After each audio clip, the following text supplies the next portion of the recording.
So today we are going to focus on this radical function. We've been working with that square root for a while now. This is a quick little sketch of what the function looks like, this being your x-axis and this being your y-axis. Let's jump right in and put it in the calculator and see how it looks. So this is what it looks like when it's put in your calculator. Try to remember that your blue keys are commanded by your second function. So, and you can go take a look at the graph. Now, before we start to just kind of like, dissect it a little bit, let's just wonder why it is what it is. So it is definitely isolated to quadrant 1. So that is absolutely happening. So now you ask yourself, like, is it actually including that origin or not? And how can we figure that out? So the first thing we'll do is go to look at the table. And when I go there, I do see that the 0, 0 is included. Now let's think about what we're talking about. This is input and this is output. So when you take the square root of 0, you get 0. And when you take the square root of 1, you get 1. When you take the square root of 2, and this is actually not the entire decimal. If you ever want to see that as much as, and obviously it's not fully entire, but you'll see a little bit more of it when you highlight that on the cursor. So if they ever ask you to round to something beyond that place, you can certainly see a little bit more of the number there. When you get to 4 as the input, you see the number 2. So this one is a little bit more challenging to actually graph, because really you have to hit some of these middle points. So estimated points are really going to have to be there for graphing this on paper. And you can see the square root of 9 is 3. And the next perfect square that's going to come up is going to be at the square root of 16, which is 4. Now let's just wonder why, when you look at this, we'll never see any part of it on this side in its natural form. When it has its transformations, it certainly could. But right now, it's going to actually stand in its parental form. So what does this mean? Let's look at the domain and the range on this, okay? So if we look at the domain, and remember how we do domain and range in set notation. So we're going to have x such that x is an element of the real number set, and all x values are at 0 inclusively and going towards infinity. So x has to be greater than or equal to 0. Remember, it's x such that, that's your condition. This is the set that you're playing with, okay? Then you have r, which is your range. And you have y such that. Now, will this function ever go below? Will it ever go into the negatives in its natural parental state? And the answer to that is no. So you're going to have y is greater than or equal to 0, where y is an element of that real number set. Okay? So what we do need to understand is, what happens in a square root when we put a negative in there. So let's just go to our regular screen for a second. And let's think about input for a minute. If I were to input the square root of -1, what am I going to get? And it's going to tell me that there is no real answer, because there is no value. There's no value that will be the square root of -1, because a negative times a negative is a positive, and a positive times a positive is positive. So this is when you actually bleed over into imaginary numbers. So this is because where you're dealing right now in the class you're in is a real number set. You would say there aren't any. So in a sketch or on a graph, I'm not going to have any x values that are in the negatives, because that creates imaginaries. And you're going to not have any negatives involved in this principal parent unless it's given to you in transformations. So we're going to focus today on transformations because I think it's a good idea for you to look at it. What they do is the same thing they've done in other functions as well. The transformations hold true kind of in all functions. So let's just talk about what you first saw. So you saw an absolute value. You saw this. And this was inside the function. This H piece in here was inside input. And then this would tell you whether or not you were dilating or not. And we haven't used that framework and that word, but basically it will tell you whether or not it's shrinking or stretching. So if A's absolute value is less than 1, then it's going to actually rise up, a little bit slower. If A is greater, then it's obviously going to rise up on output a little bit faster. And then the plus K, like once you do the output and you multiply it, then you have this shifting in the vertical up and down, okay? So we saw it like that. Then we also saw it in our quadratics, which you guys did a really nice job on. All right, and this would tell us how far, how many units vertically up or down we've gone. If it was positive, you were going up, and if it was negative, you were going down. Notice again that the H is units to the right. The negative is actually part of your, your transformational look at this. And we talked about you have to have output at the 0. So obviously we're going to need H. We'll look at the function. You'll see it a little bit more clearly instead of me talking through it. Let me just get to this. So now we're here.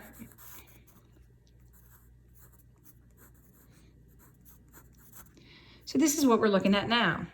So it's the same idea, like when the absolute value of A, all right, is greater than 1, then you get what's called a vertical stretch.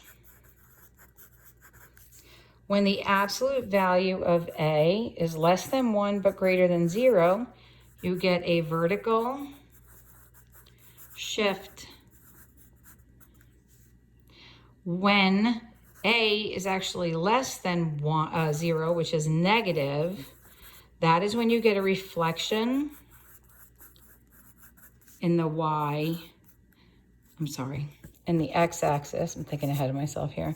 In the x-axis, they took it out of the algebra course, but just so you know, when you have a reflection, in the y-axis, what you'll see is a negated input. So we'll look at that today. Okay. So let's take a quick peek and we'll put in the parent is there. So now let's just look at it moving up or down. So what we're going to do here is I'm going to put in the function. I'll put in x. Make sure you press that side arrow to get out of that group. And let's add 6 to it. So let's take a look. And you see how it's the same exact function and everything just raised up 6. And if you look at the output, you can see that it's just a raising of 6. If we were to go here and do a -2, then this first one is the parent. And now we're going to be below.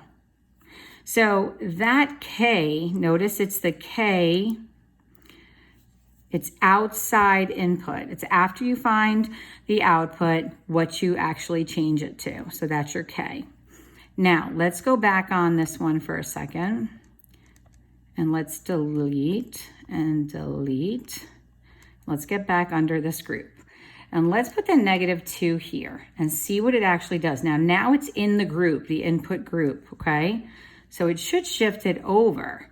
So there's the parent, and there it is, shifted to the right. Now, what's interesting here is that it almost looks like they're converging on each other, but really what you should pay attention to is what's going on from here to there. And you can also see that on your graph, okay? And in your chart. So if you look here at the 0,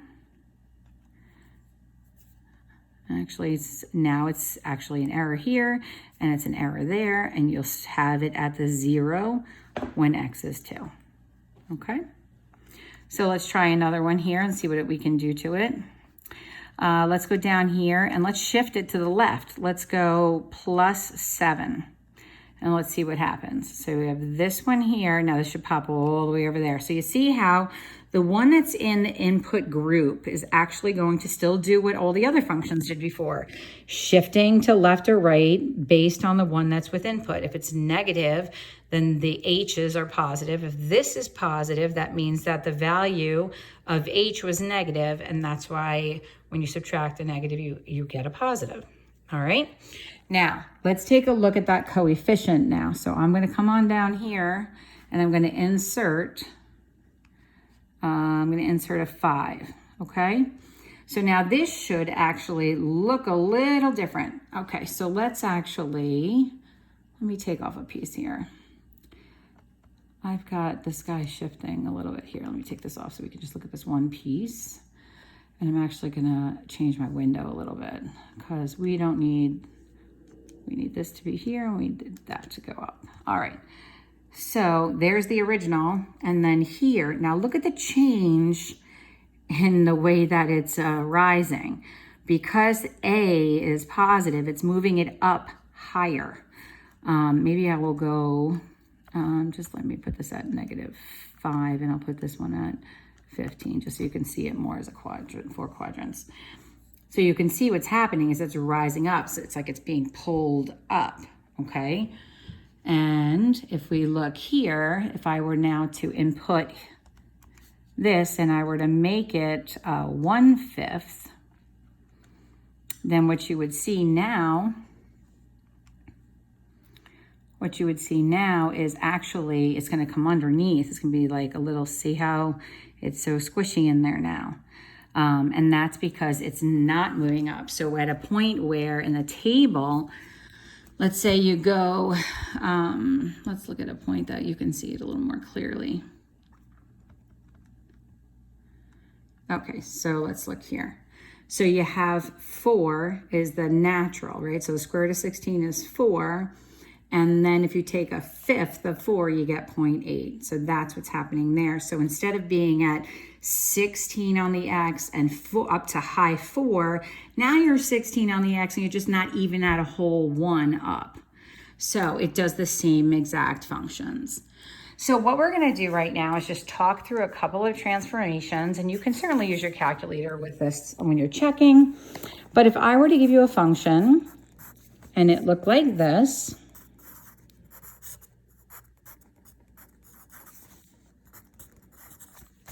now I'm jumping in on all 3 real quick, okay?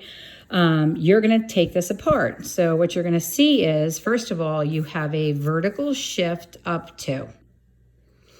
You have, because this is positive, you know this was -3 that was input there.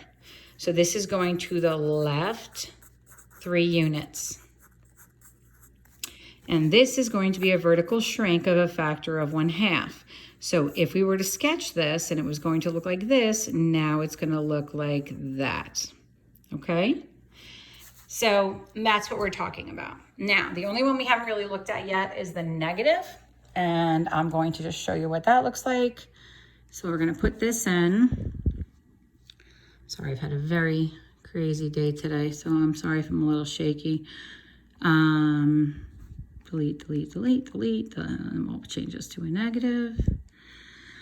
All right, so here we go. Now look what just happened. We actually have this mirror image here. So let's look. Every single y value is negated, okay? See here, negated. So what they did was they took the output and then they negated it, which means you're going to see it reflected in the x-axis, all right? So let's add a couple of other things to it and see. Now I'm in the group, so I'm going to say let's go +4, which means I'm going to go to the left 4, get out of group, and I want to go down, let's say 2. All right, so when we look at this, we see a reflection in the x-axis. Inside the input, I see a +4, which means this is to the left 4. And then outside of output, I see -2, which means every single point of the function is going to be shifted down 2. So let's see if that holds true. So there's your parent, and there it is. And it's a weird little looker, but we'll get a better look at it by increasing actually decreasing. We'll decrease our y here, and we will look at it like this. There's one, and then there's the other. So let's take a look at it. So the first thing we need to note is it was definitely moved to the left. And if you want to see specifically what it was looked at, it went to the left 4 and down 2. So let's look. So left 4, down 2. Left 4, down 2. And so it was probably up like this, and then it got reflected in the x-axis. Okay?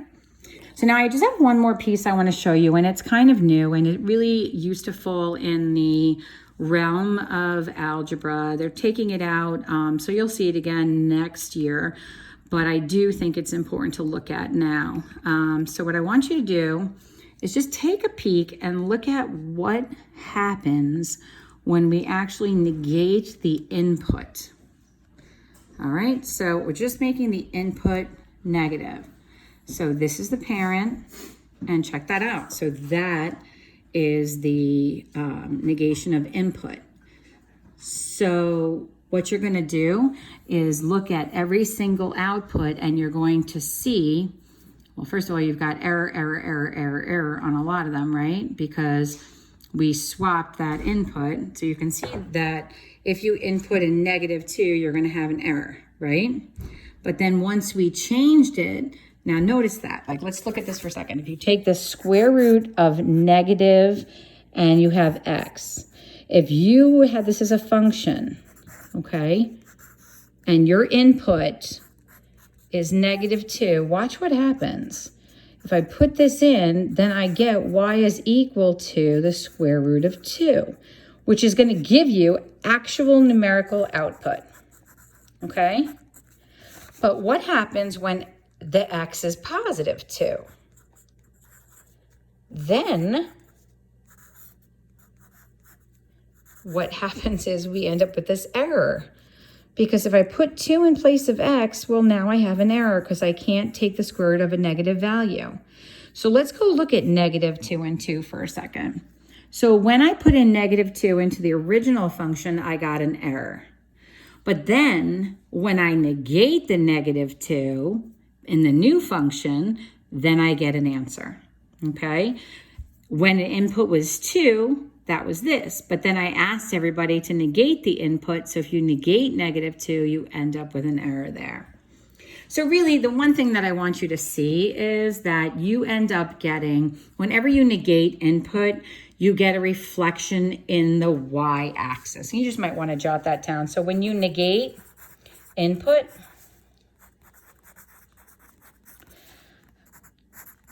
you are reflecting in the y-axis, okay?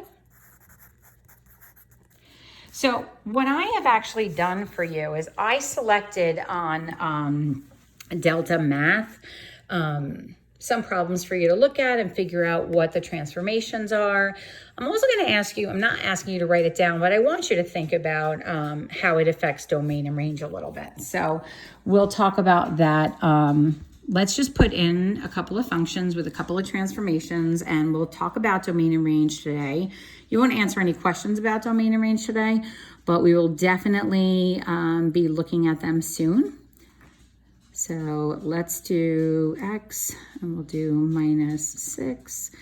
That is out there, and then we're going to go down 3. All right, so now let's look for a second. I see a vertical stretch of a factor of 3. Inside here, I have a positive input, which means there's no reflection in the y-axis. I have -6, which means it's going to be shifted 6 units to the right. Outside of input, I have -3, which means it's going to be shifted down 3. So that's my expectation. Let's go check it out. So we're going to go to the graph, and there's where it is. So I need to see a little bit more, so I'm going to just change this window. I'm not going to go in the negatives that far, and I will change this guy down here so I get a better look. So look at where it's happening here. So let's see. So this is its point, okay?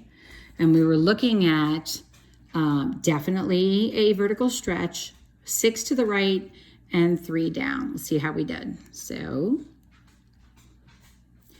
So we went 1, 2, 3, 4, 5, 6, and 3 down. That's where it is now. And then all of these points are in that new transformed function. Now let's think about the domain and range on this. Like, this is hard to read off of here, guys. I would definitely not read off of here. So what can you do? You can go here and take a look, right? So it looks like 6, -3. And why do you think it's 6, -3? So 6, -3 looks like our first integral set of points. Well, let's go look back here for a second. So do you see why it went from 0, 0, right? So its normal path is to go like this. And this point is 0, 0. And it was shifted over 6 and down 3. And then it had a higher pull up because of that vertical stretch of that factor of 3. So if we think about domain and range on this, we're going to use these values to figure it out. So my domain is going to be x such that x is greater than or equal to 6, and x is an element of the real number set. And then the range is going to be y such that y is greater than or equal to -3, and x is a element of the real number set. And this actually should be a y. Okay. So just think about the domain and range. I mean, that's not the focus of today, but definitely start, like, you know, pulling it into your memory a little bit. All right, so I don't want to do this ad nauseum, so I am just going to show you really quick what I'm going to have you do.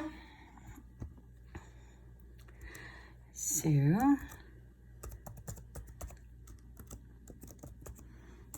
okay. Just as a quick peek, you're going to be going into delta. There's different functions in here. I did not assign any functions that were not related to the function we're doing right now. So like one like this. So what you're going to do is you're going to manipulate this. So you would actually take your point here, right, your vertex, and because this is positive, we know we're going 3 to the left, all right? And we also know we're going to go down 4, which puts me here, all right? Now, if you should get one that has a coefficient here, put that in your calculator and just go find a couple of those points. And you'll go from there. So that's what you're going to practice, okay? I hope you enjoy it. You should email me if you have some trouble, and I will move you forward after tomorrow.